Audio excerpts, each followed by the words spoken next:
रामकृष्ण हरी. आज हे जे आपण सर्व वैभव पाहताय हे श्री संत भगवान बाबांचं वैभव आहे.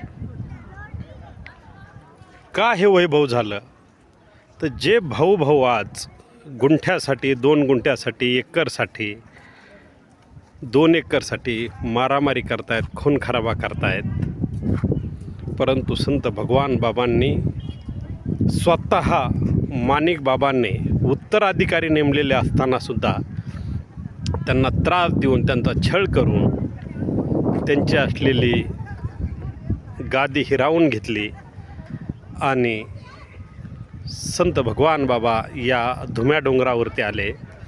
एका दगडावर बसून एका महंतानं, नारायणगडाच्या 15 वर्ष असलेल्या महंतानं दगडावर बसून आंघोळ करावी आणि त्याच दगडावरती बसून केलेल्या आंघोळीच्या जागेवरती आज भव्य दिव्य वैभव आहे. का?